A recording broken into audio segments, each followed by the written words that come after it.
Okay, we're on the finishing straight. We've got a club called Futoc, and you're a member of Futoc. Yeah, I'm one of the admin for Futoc. And what's your name? My name's Mark. And Mark. Hi, Mark. And, well, what is Futoc? What does that stand for?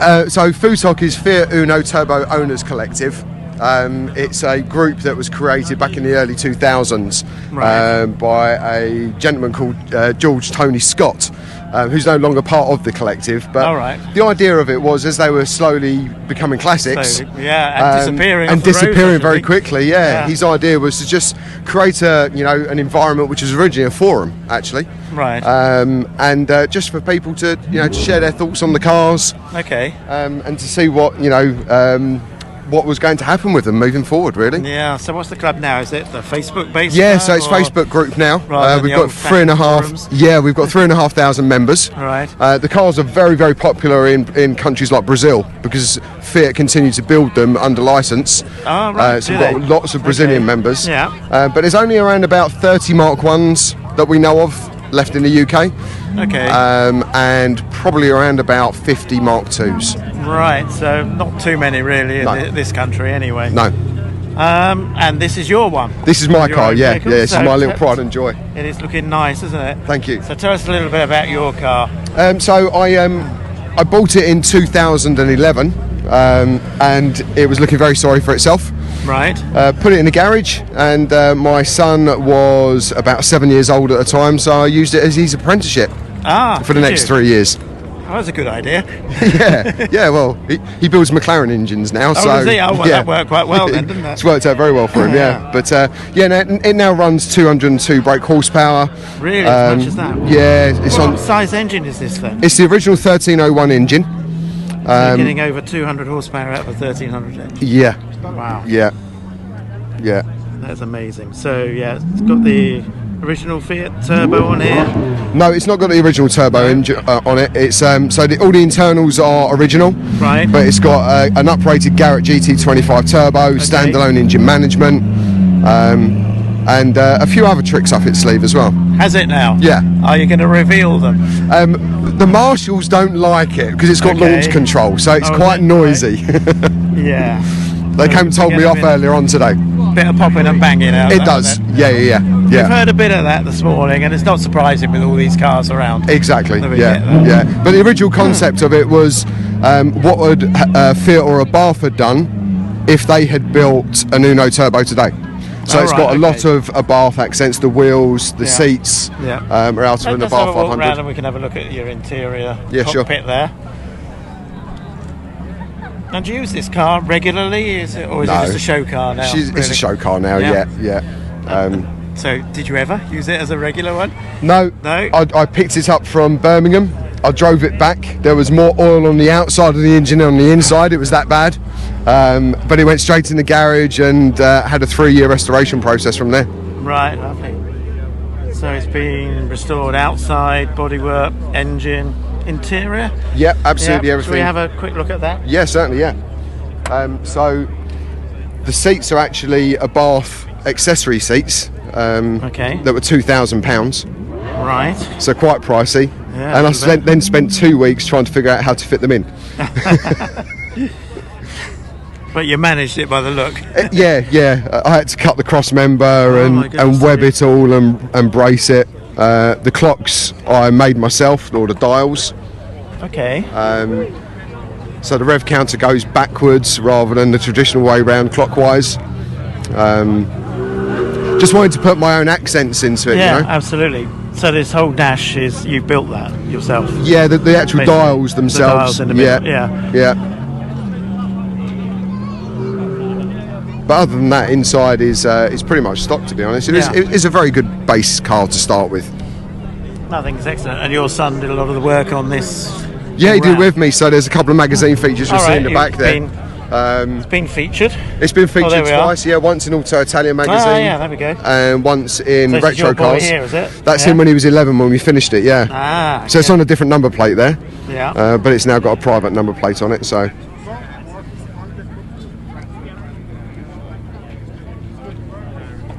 So, it's been featured a few times then. Over the years by the look of it. Any further projects on the go, or is this it now for you? No, we've got a couple of cars on the go at the moment, which aren't Italian, but since this is for Brooklands, I can talk about it. Yeah. We've actually got a couple of Mark 1 Seat Ibizas. Okay. So one of them is my father's car that he bought new in 1988. Yeah. And I learned driving it, my sister learned driving it. So that's the next project. Well, nice to have a family connection with that, sort of keeping that going then. Yeah, really good. And I picked up one for my son when he was 13, and he's currently restoring that as well. So. Right, okay. Yeah. And how old is he now?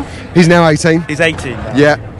Right. And like I said, he's working for McLaren. He builds McLaren engines, and you know it gets to a point in life as a father where you've got to be quite proud and be able to say to your son, "You now know more than I do." Yeah. And you've got to that point now. It was a while ago, but it was a very proud moment. Oh, fantastic! Lovely story. Great. Well, thank you for showing us around your car. Thank you. And talking about your club with us. Thank you very much.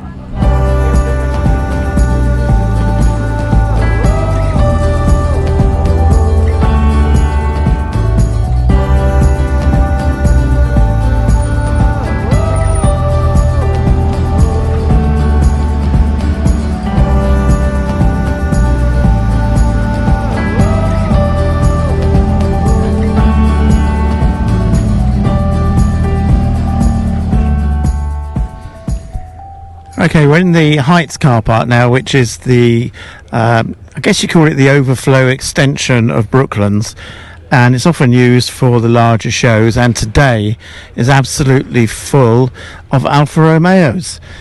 And we're going to just have a quick chat with Jeremy here, who's got this beautiful Alfa Romeo 164. Hi there. Hello there. Hi. Hello. And it's an Alfa Romeo 164. Can you tell us a bit about it? It's actually a 164 Cloverleaf. It's a 24 valve version, so it was kind of with the exception of the Q4, which was the four-wheel drive Ultimate, that was kind of Alfa's flagship of the day.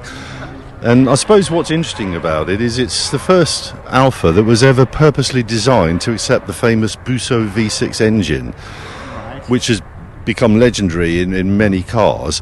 But in one sense, it was a little bit of a hermit crab as an engine, because it was designed by Giuseppe Busso to go in cars, but they put it in cars that had already been designed, but not for that engine. Well, not for the engine. Right. So it took until the 164, as I understand this is the first one where it was made with a proper. It was specifically set up to accept that engine. So in one sense, it's unique. I mean, the other sense, I suppose, was that the 164 was Alfa's. They really set out to do a serious executive big car, if you like. They'd had numerous attempts in the past which hadn't gone down particularly well, so they pulled all the stops out with this one, and it kind of shows it's part of the Type 4 category. There's the Thema, there's the Saab 9000, the Fiat Chroma, but Alfa are allowed to play with their version and give it different suspension, a lower front end, and tweak it the way they wanted it to be.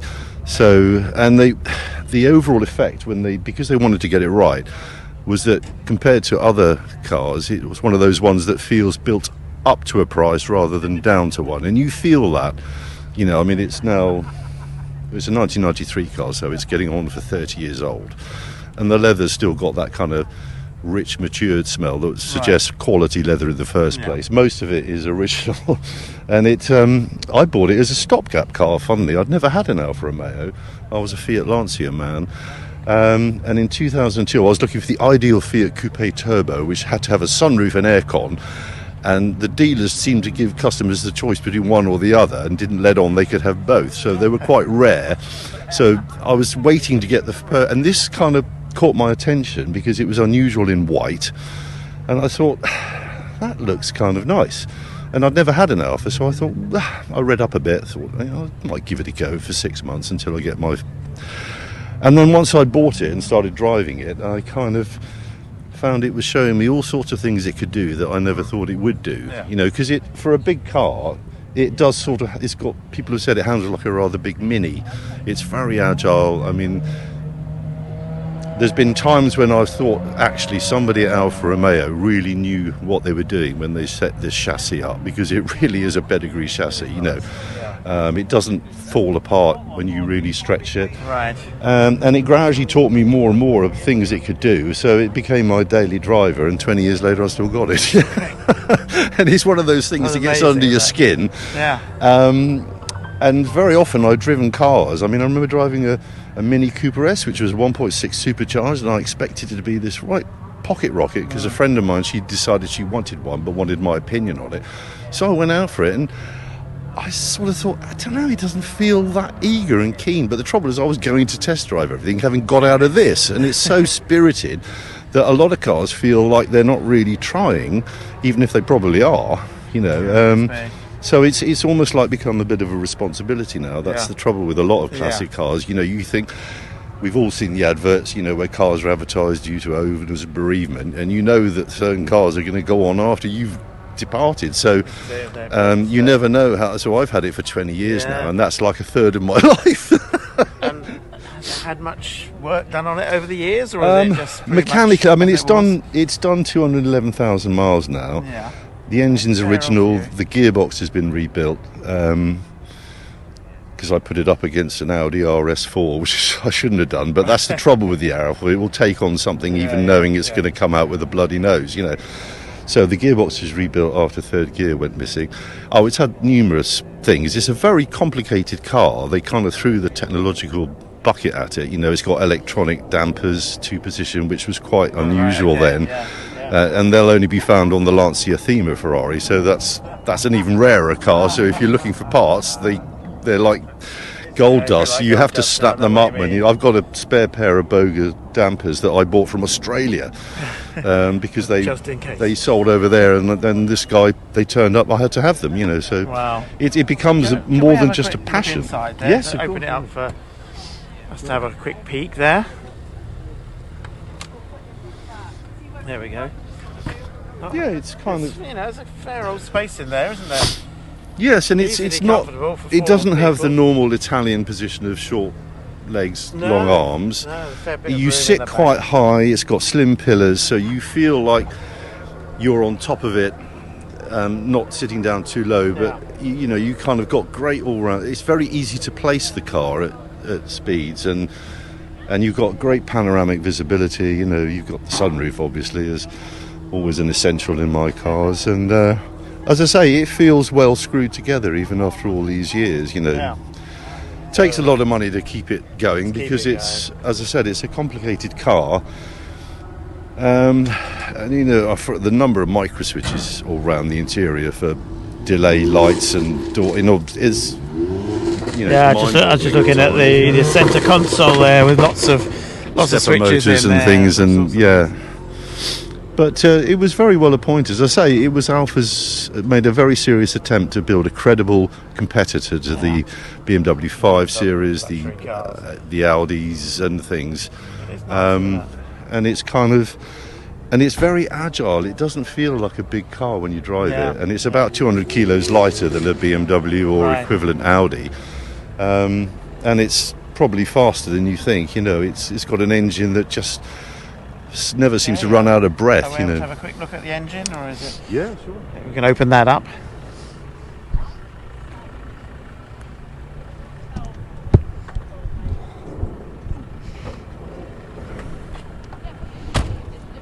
So we'll have a quick look under the bonnet there,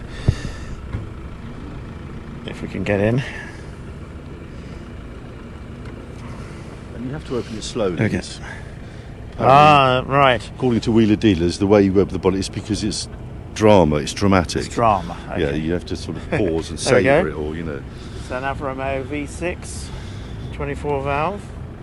And the polished trumpets, the inlet trumpet, they've become a sort of thing with all the V6 engines in recent years. You know, there's something to coax you under the bonnet. Yeah. Just not just to polish the outside, but get stuck into the engine bay as well. That does look good, doesn't it? I think, you know, considering we've had it for quite some time, it's been kept well. It's never been left in a garage. It's been a professional working car. Right. You know, it's had some paint work. I mean, it had a bit of a freshen up at one point, but really it was the bonnet, the rear wings and the rear door shuts. Yeah, but it's nice to see them being used, isn't it? Lovely. Well, thank you very much for showing us around your car. You're very welcome. It's great. Hope you enjoy your day at Brooklands. Having a great day. I mean, aren't we lucky with the weather? Oh, it's beautiful again, isn't it?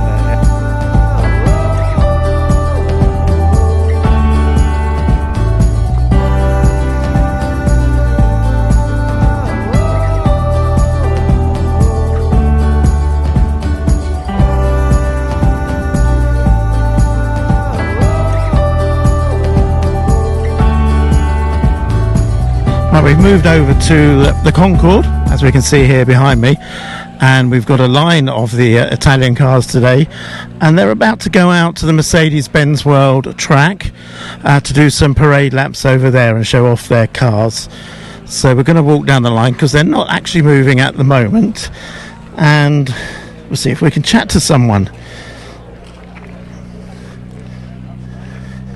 Hello there, sir. You've got a couple of minutes to tell us about your car? Yeah, if you like. Yep. I can see it's in a bath, and it must be quite warm in there. Black vinyl in English summer is not a great idea, is it? No, probably not. You're sitting on something there. Is it a leather? It's a bit of pale leather to ease the heat from the black vinyl. Yeah, I can imagine it's quite hot in there. What is this car? It's a Fronzo Lombardi Grand Prix, which is what they would use to create an Abarth Scorpione. Right.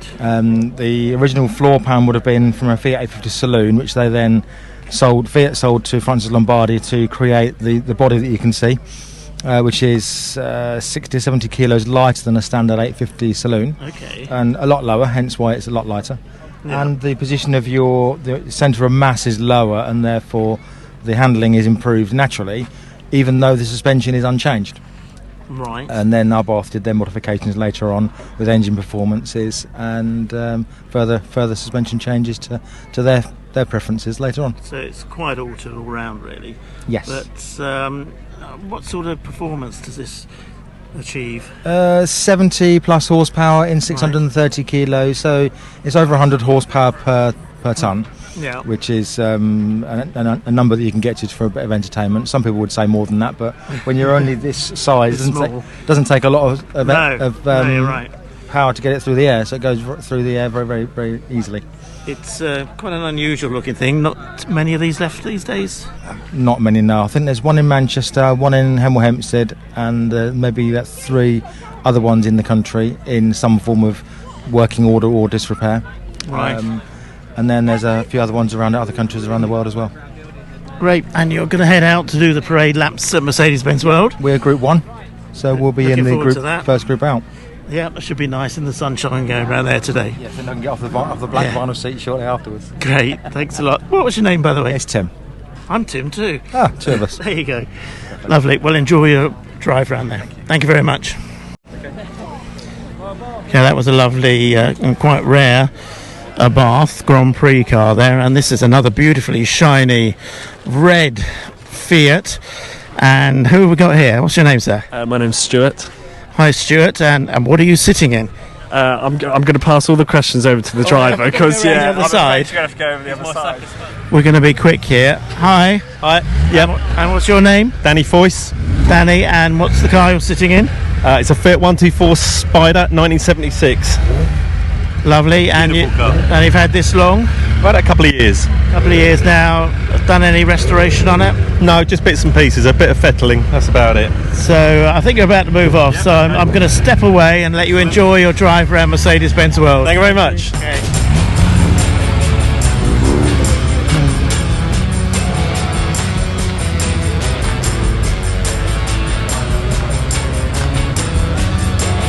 The cars are going through now, and this is Group 1 of the parade laps. These are the smaller Fiats, and Alfa Romeos coming through here, and we've got a real mix of the old and the more newer Italian cars here. It's great to see that mix as well. There we go, Lamborghini kicking up the stones there. There's a very flash front and rear to that Mito. There's a lot of cars coming. People have got to watch their backs here.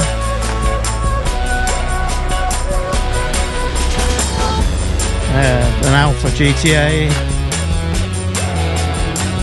Another Alfa going through there, another GTA. Seem to be in the Alfa Romeo section here at the moment. The Gillette. This is rather nice. Nice Abarth van and the Classic Car Company. Fiat 500. That's probably quite rapid around the track, I should think.